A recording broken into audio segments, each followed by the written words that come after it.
Nessa aula você vai criar coleções de dados conectados. Uma coleção de dados é também conhecida como arrays. Vamos aprender aqui como criar, acessar os elementos de um array, como realizar pesquisas dentro de uma coleção e como ordenar essa coleção. Para começar a nossa aula, vamos criar uma nova classe que eu vou chamar aqui de array simples, para demonstrar esses recursos.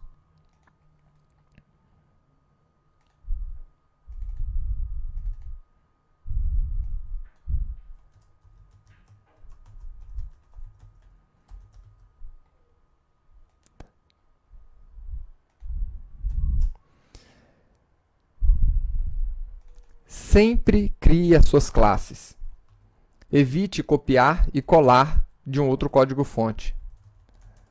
Assim você vai estar praticando, né, e memorizando esses termos iniciais aqui da linguagem. É por isso que eu estou sempre criando novamente as nossas classes.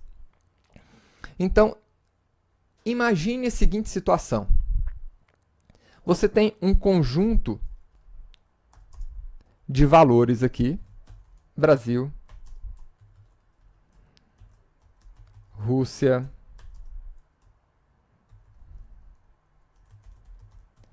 Índia e China. E você sabe que esse conjunto de valores é totalmente diferente desse outro conjunto de valores aqui.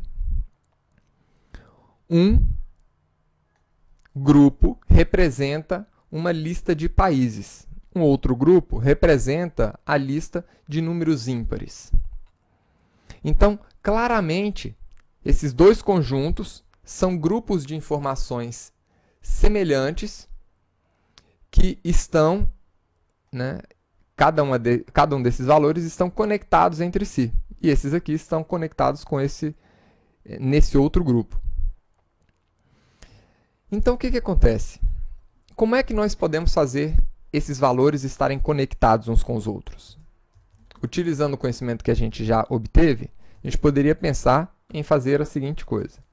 Criar várias variáveis, né? País 1, país 2, país 3 e assim por diante.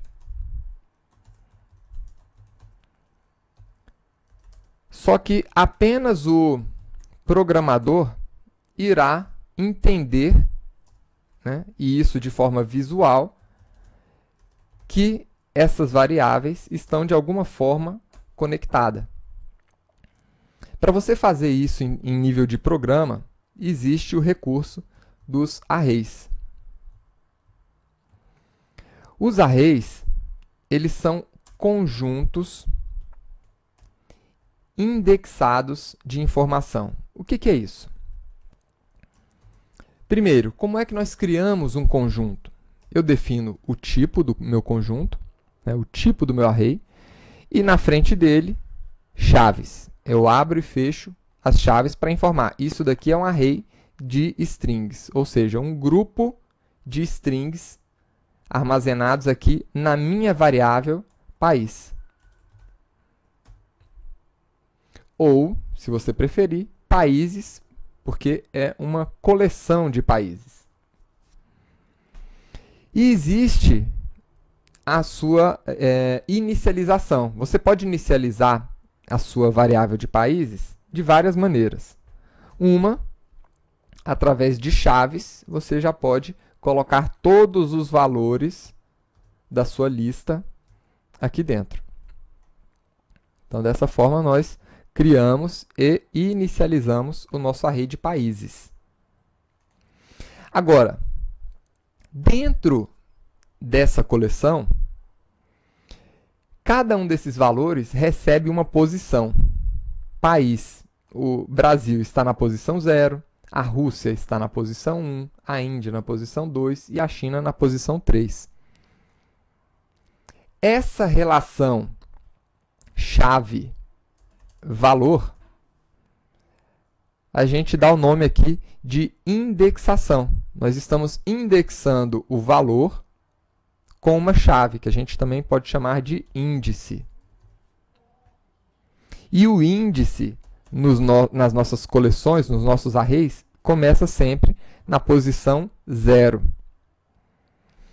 Agora, uma vez que nós criamos aqui o nosso array, como é que eu poderia acessar um elemento dentro desse array?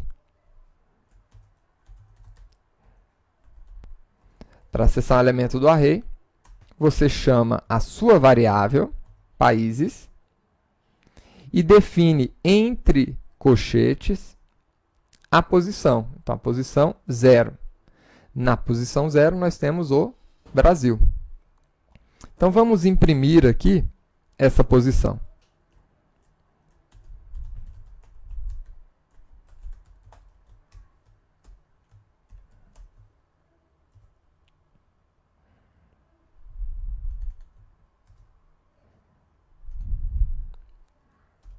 Vamos compilar a nossa classe.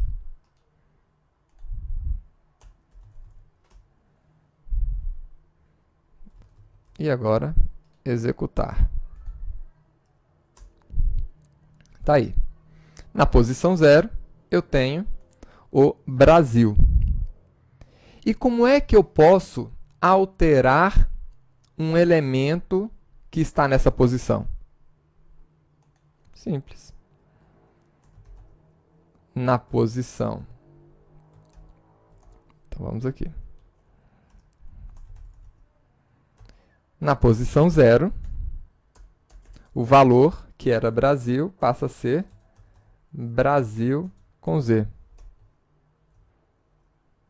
E logo em seguida, eu vou imprimir novamente o Brasil.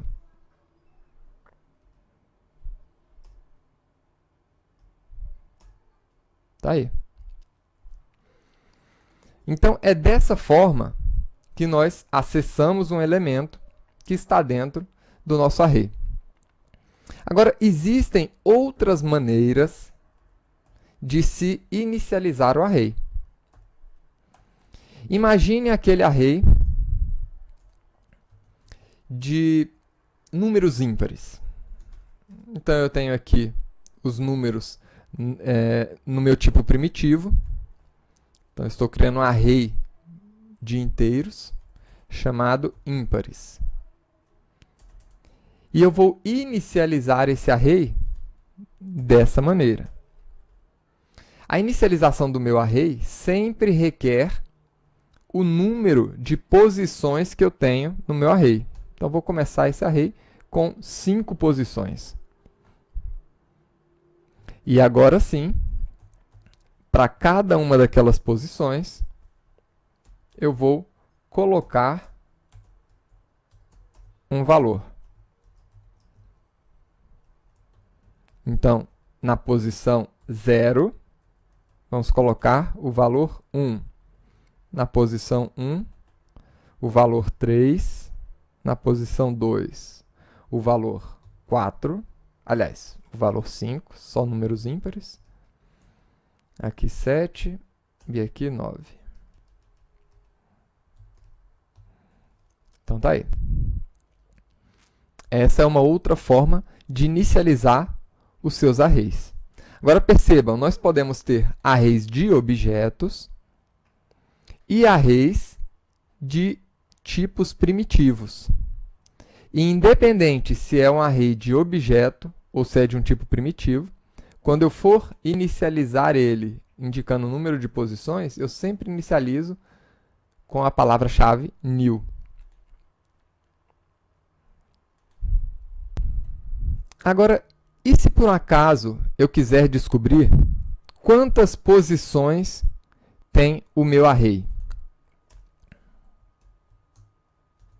Nós podemos fazer isso acessando o nosso array, nesse caso aqui, países, e procurando a propriedade length, que se escreve dessa maneira, L-E-N-G-T-H.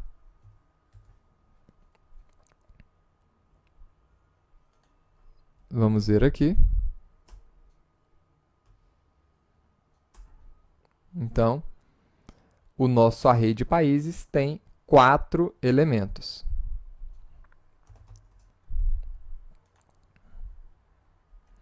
Vamos agora conhecer uma classe utilizada para manipulação de arrays. Essa classe não faz parte do pacote JavaLang, então nós vamos ter que importar ela. Ela está dentro de Java Util e o nome dela é Arrays. Então, essa classe ela é útil por vários motivos. A gente pode utilizar ela para apresentar todos os valores de um array, por exemplo, né? Então, vamos fazer isso aqui. Vou utilizar aqui arrays.toString.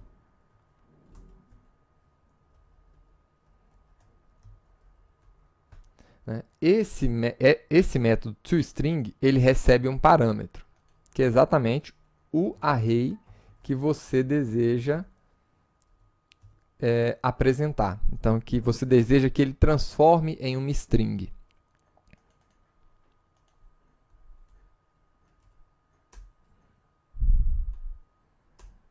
Então, tá aí. Apresentou o nosso array.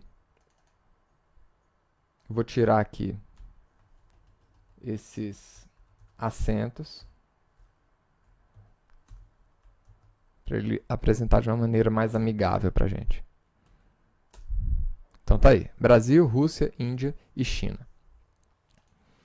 E nós temos ainda outras funções aqui, outros métodos para essa classe arrays. Por exemplo, imagine que você queira realizar uma pesquisa dentro do seu array. Então eu quero saber se dentro do meu array existe o país Rússia, por exemplo. Então, eu utilizo aqui o objeto arrays e procuro, utilizando o método binary search, um elemento. Então, qual é o elemento que eu quero buscar? Rússia. Em qual array? Países. Então, ele recebe aqui 2 parâmetros dentro desse método, que retorna para a gente aqui a posição daquele elemento dentro da nossa coleção. E vamos imprimir agora essa posição para ver se existe.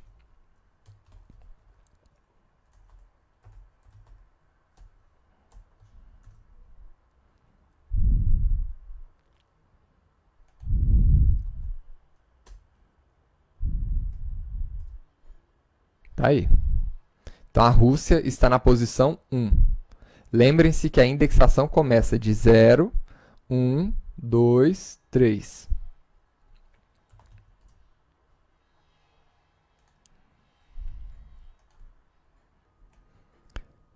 Outra funcionalidade do objeto arrays é a ordenação. Eu posso ordenar o array com o método sort. E aí eu informo qual array que eu quero ordenar e de qual posição até qual posição. Então, eu quero que ele ordene dos elementos que vão da posição 0 até a última posição do meu array, ou seja, países.length. E depois de ordenar esse array, eu vou apresentar ele novamente, após a ordenação.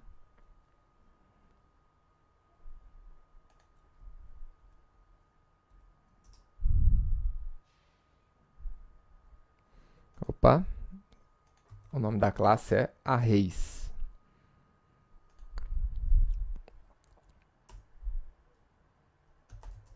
Agora sim. E tá aí. Antes da ordenação, Brasil, Rússia, Índia e China. Depois da ordenação, em ordem crescente, Brasil, China, Índia e Rússia. E uma última informação sobre os arrays. Quando nós colocamos objetos dentro do nosso array, nós podemos acessar os métodos desses objetos diretamente dentro do array. Então, por exemplo, nós já estudamos as classes wrapper. Eu vou criar aqui um array de doubles. Né? E aqui dentro, vou colocar 12,35, 340 e tanto, vírgula, tal. E agora, eu quero acessar a primeira posição do meu array. Então, valores na posição 0, estou pegando esse número. E quero acessar um método desse objeto aqui. Então, eu posso acessar esse método diretamente aqui dentro do array. Ponto double value. Né? Isso aqui é perfeitamente possível.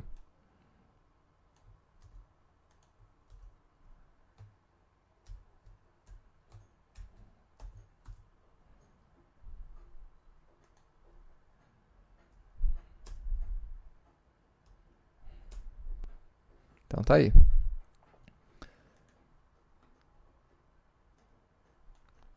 Espero que você tenha gostado dessa aula de arrays e vejo vocês na próxima aula. Até lá!